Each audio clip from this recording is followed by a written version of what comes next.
گھنٹے کا دورہ قرآن ہے، اس کا اپنا ایک لطف ہے اور اپنا ایک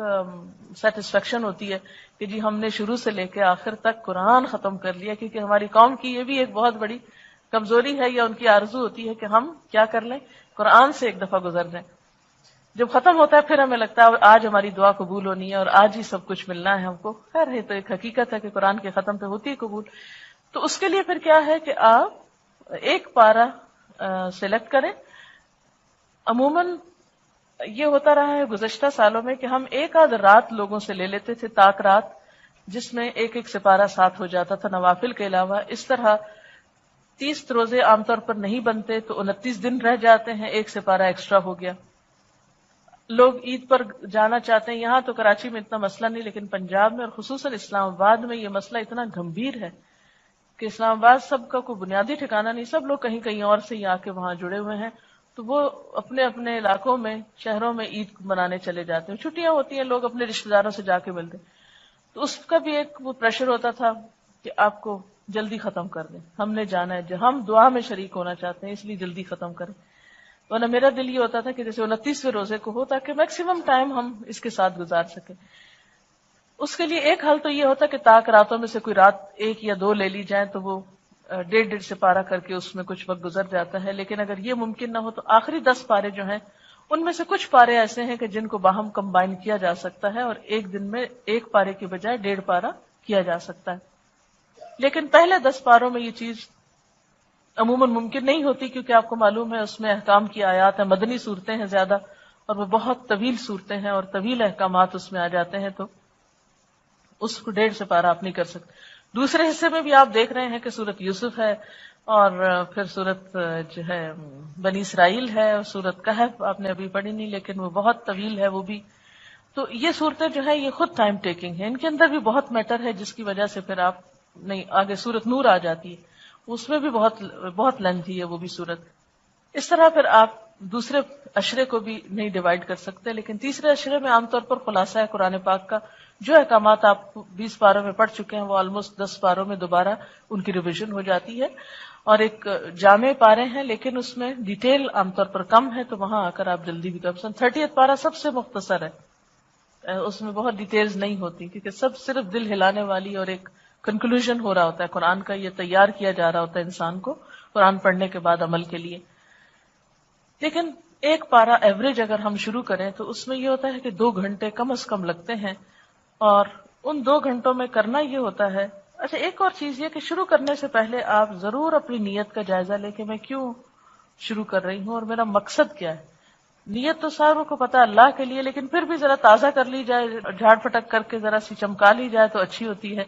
کیونکہ اس پہ پھر کوئی گرد و غبار آ ہی جاتا ہے کبھی۔ اب یہ ہے کہ نفل پڑھ کے آپ آغاز کریں، یعنی یہ نہ بھولیں کبھی بھی کوئی بھی کام جب آپ کو کرنا ہو تو ضرور اللہ تعالیٰ سے استخارے کی دعا بھی کر سکتے ہیں۔ اب یہ ہے کہ اچھی طرح اللہ تعالیٰ سے دعا کر کے، اور دعا میں صرف یہ دعا نہیں کرنی کہ یا اللہ میں بہت اچھا بول لوں، یا اللہ لوگ امپریس ہو جائیں، یہ نہیں دعائیں کرنی، دعا یہ کرنی ہے کہ یا اللہ میری نیت اپنے لیے خالص کر لے اور قبولیت والے عمل کی توفیق دے، ایسا کام کروں جو تجھے پسند آ جائے اور جس سے تیری مخلوق کو فائدہ پہنچ جائے۔ وہ اگر ٹوٹا پھوٹا بھی ہوا تو آپ دیکھیں اس کی تاثیر کہیں زیادہ ہوگی بنسبت اس کے کہ آپ بہت عالی شان کام کریں اور اس کا اثر کچھ نہ ہو۔ ٹھیک ہے، تو نیت کی اصلاح سے نفل کے بعد خاص طور پر وہ جو ایک ٹپ میں نے آپ کو دی ہے کہ جب آپ دورہ قرآن کرانے لگے تو اس سے پہلے دنیا کی فالتو باتیں چھوڑ دیں، کم از کم کچھ دیر ضرور خاموشی اختیار کریں، اپنی نیت کو، اپنے ان سب چیزوں کو حاضر کریں۔ الہدا میں تو ہم عام طور پر یہ کرتے ہیں کہ اس سے پہلے تجوید کا یا قرآن کی تلاوت کا سیشن رکھتے ہیں۔ گھر میں بھی آپ اگر کر رہے ہیں یا کہیں بھی کر رہے ہیں، ایک ٹیپ ریکارڈر اٹھا لیں یا کہیں فٹ کر دیں، اور قاری غامدی کی یا کسی بھی جو آپ کی پسند کے قاری ہیں ان کی آپ اس دن کا جو پارہ لگنا ہے اس کی کیسٹ آن کر دیں، تاکہ جو لوگ باہر سے آئیں وہ بھی آ کے شغل میلہ نہ کریں، آ کے کیا کریں، خاموشی اور احترام سے بیٹھتے جائیں اور تلاوت سنتے جائیں، اور ایک شخص مقرر کر دے۔ جیسے اسلام آباد الہدا میں یہ ہوتا تھا، ویکلی کلاس میں لیا کرتی تھی، تو میں نے اپنی ٹیم بنائی ہوئی تھی اسٹوڈنٹس کی کہ جو لوگ تو شروع میں آتے ہیں تو میں کہہ دیتی تھی جی آج کا لیسن اس نمبر آیت سے ہے، وہ اپنا وہاں سے کھول لیتے تھے۔ جو لوگ لیٹ آتے ہیں ان کو پتہ نہیں چلتا، پتہ نہیں کہاں سے کیا ہو رہا ہے، تو ایک ٹیم ایسی ہوتی تھی کہ جو کھڑے ہو کر لوگوں کو قرآن پاک کھول کے وہاں انگلی رکھوا کے ان کو بٹھاتی تھی، ورنہ جو لوگ لیٹ آتے ہیں وہ کیا کرتے ہیں، وہ آگے سے پیچھے، پیچھے سے آگے، وہ اس کو کر کے تو ساری برکت محفل کی ختم کر دیتے ہیں، شور ہنگامہ بھی ہوتا ہے اس سے۔ تو آپ یہ بھی کر سکتے ہیں کہ اگر لوگ اپنے قرآن پاک ساتھ لے کر آئیں اس میں تو زیادہ بہتر ہے۔ خالی سننے سے جب دیکھنا بھی ساتھ شامل ہوتا ہے اور خود اپنا دماغ لگانا تو اس کا اثر اور اجر بڑھ جاتا ہے۔ یعنی خالی سننا بھی فائدہ مند ہے، لیکن سن کے ساتھ دیکھنا اس کا دوہرا ثواب ہو جائے گا نا، دو کام آپ کر رہے ہیں، دو فیکلٹیز کو یوز کر رہے ہیں۔ اس کے لیے عموماً جو قرآن پاک استعمال کیا جاتا ہے وہ ہے مولانا مودودی کا، کیونکہ اردو ترجمہ اس کا بہت فلوئنٹ ہے۔ بس اس میں صرف ایک مشکل ہے کہ کہیں کہیں اردو کے الفاظ بہت مشکل آ جاتے ہیں جو ہماری اب پبلک کو سمجھ نہیں آتے، ان کی طبع نازک پہ گراں گزرتے ہیں۔ تو کوشش کریں ڈکشنری لے کے جو لفظ آپ کو خود سمجھ میں نہ آئے ان کے اردو ترجمہ ساتھ ہی مارک کر لیں، یعنی جہاں تفسیر اور آپ تیار کر رہے ہیں، پڑھ رہے ہیں، سیکھ رہے ہیں، وہاں اس کو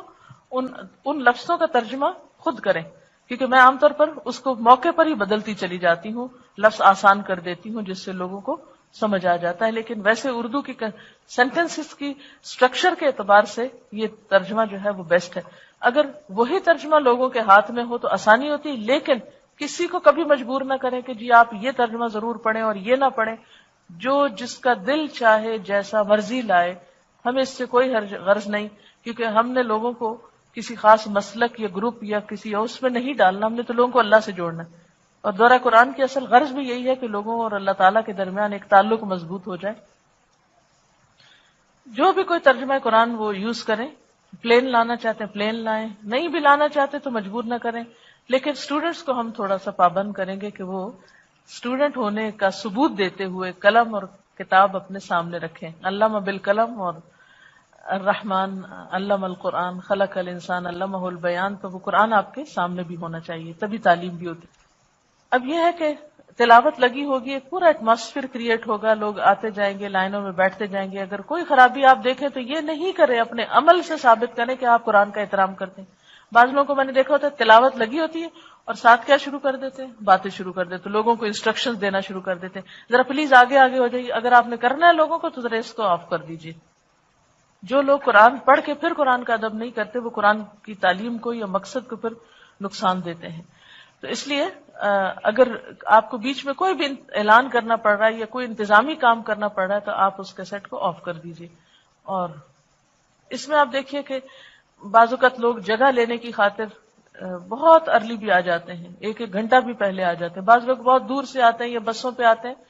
تو جہاں بھی آپ نے پروگرام کرنا ہو وہ اس جگہ کو ذرا پہلے سے تیار کر لیں، یہ نہ ہو کہ لوگ آ کے دروازے پہ کھڑے ہو جائیں یا پریشانی کا شکار ہوں۔ وقت سے پہلے آپ اس جگہ کی ایک گھنٹہ پہلے یا آدھا گھنٹہ پہلے جس بھی لوگوں کا ایوریج دیکھ کے کہ کس وقت انٹر ہوتے ہیں جگہ کو تیار کر لیں، اور جگہ تیار کرنے کے بعد یہ ہے کہ آرام سے وہ بیٹھتے جائیں۔ اگر بیٹھنے کا طریقہ ان کو نہیں آتا تو آپ اس وقت ان کو مت پریشان کریں، جب آپ شروع کرنے لگے تلاوت آف کر کے آپ ان سے ریکویسٹ کر لیں کہ اگر آپ سب اس طرح بیٹھ جائیں تو زیادہ بہتر طور پر ہوگا، کیونکہ بعضوں کا دیکھا گیا کہ لوگ ایک کنارے پہ بیٹھ جاتا ہے، دوسرا ادھر، ایک کی ٹانگ ادھر پھیلی ہوئی ہے، ایک کا حال حلیہ کچھ اور ہو رہا ہے، وہ قرآن کی مجلس ہی نہیں لگ رہی ہوتی، جیسے عموماً قرآن خوانیوں میں بھی نظر آتا ہے۔ تو ایسے میں کوشش کریں کہ لوگوں کو پیار محبت سے ادب سے بیٹھنا، اور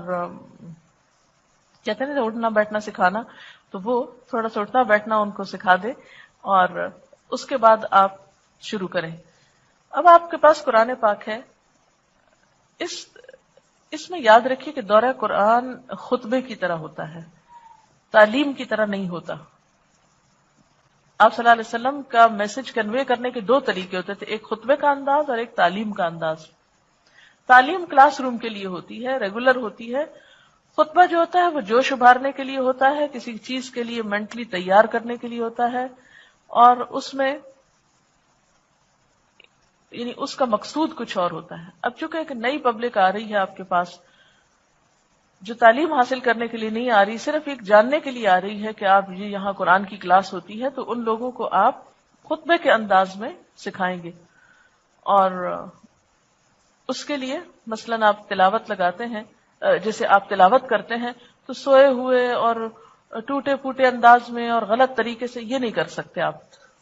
اس کے لیے آپ کی تجوید کا بہتر ہونا بہت ضروری ہے، تبھی دورہ قرآن جو ہے وہ زیادہ افیکٹو ہوتا ہے۔ اگر آپ قرآن ٹھیک نہیں پڑھتے تو دورہ قرآن کا مقصد فوت ہو جاتا ہے۔ کیونکہ خالی ترجمہ تو نہیں سنانا، بیچ بیچ میں آیات بھی سنانی ہے. اس سے پہلے ایک تلاوت تو آپ لگا چکے، پورا کوئی پارا سنا گیا تو پورا پارا سن لیں، اگر پورا نہیں بھی سنا گیا آدھا سن لیں، آدھا لوگ گھروں میں سن لیں یا پڑھ لیں، وٹ ایور، یہ ان کی اپنی مرضی ہے، ٹائم کے اوپر ڈیپینڈ کرتا ہے کہ وہ کتنا ٹائم دیتے ہیں. لیکن جب آپ نے قرآن پاک کھول لیا اور اب آپ بیٹھ گئے ہیں دوسروں کو سکھانے کے لیے، تو تعلیم کا نہیں خطبے کا انداز اپنائیے، اور آہستہ بولنے کی بجائے تھوڑا سا تیز بولیے، اور آیات کو جہاں ڈرانے والی آیات ہیں ان کا انداز اس طرح ہو، جنت کی آیات ہیں ان کا انداز اس طرح ہو، جہاں کوئی یعنی تکرار آ رہی ہو یا جہاں ردم ہے قرآن پاک کا خاص طور پر، ان آیات میں ردم لانے کی کوشش کریں. اس طرح انشاءاللہ تعالی آپ ایک سپارہ جب کریں گے. اور ایک اور چیز جو آپ کو کہنا چاہوں گی وہ یہ ہے کہ اگر آپ یہ کام کرنا چاہتے ہیں تو آپ یہ یاد رکھیں کہ قرآن پاک کی نعمت ایک ایسی نعمت ہے، جو قرآن پاک ایک ایسی بھاری امانت ہے جو اللہ تعالیٰ نے، جیسے قرآن پاک میں آتا ہے انا اردنا الامانۃ علی السماوات والارض والجبال فابین ان یحملنها وحملها الانسان. ہم نے اس امانت کو آسمان و زمین پر، پہاڑوں پر پیش کیا، انہوں نے اس کو اٹھانے سے انکار کر دیا، انسان نے اس کو اٹھا لیا. تو یہ جو کتاب ہے، اللہ تعالیٰ فرماتے ہیں لو انزلنا هذا القرآن على جبل لرأيته خاشعا متصدعا من خشية الله. لو انزلنا هذا القرآن على جبل، اگر ہم اس قرآن کو پہاڑ پہ اتارتے تو پہاڑ کا حال کیا ہوتا؟ لرأيته، تم دیکھتے اس کو، خاشعا، کہ وہ دب گیا ہے، متصدعا، ٹکڑے ٹکڑے ہو گیا. تصدع کہتے کٹ انٹو پیسز، یعنی ٹکڑے ٹکڑے ہو گیا ہے، من خشیت اللہ، اللہ کے ڈر سے. اب آپ خود سوچیں کہ کتنا بھاری کام ہے جو آپ نے اٹھایا. یہ ڈرانے کے لیے نہیں میں آپ کو کہہ رہی، لیکن اس کی عظمت کو محسوس کریں. اگر آپ عظمت کو محسوس نہیں کریں گے تو اس کو آگے ڈیلیور نہیں کر سکیں گے، کیونکہ جو دینے والا ہے اس کے اندر کچھ بیسک کوالٹیز کا ہونا بے حد ضروری ہے.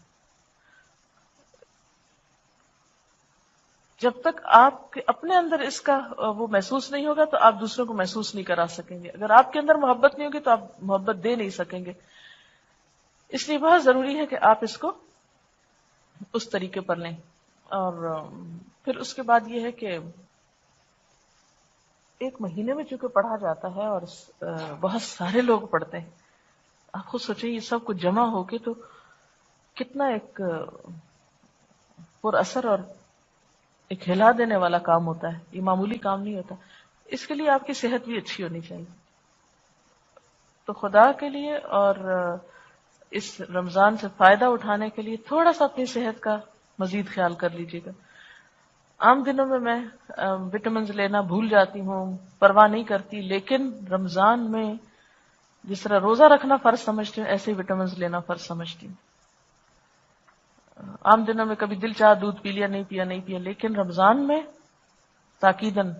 اور احتیاط کے ساتھ. اگر آپ اس طرح کا کوئی بھی کام کر رہے ہیں تو اپنی طرف سے کیا کریں،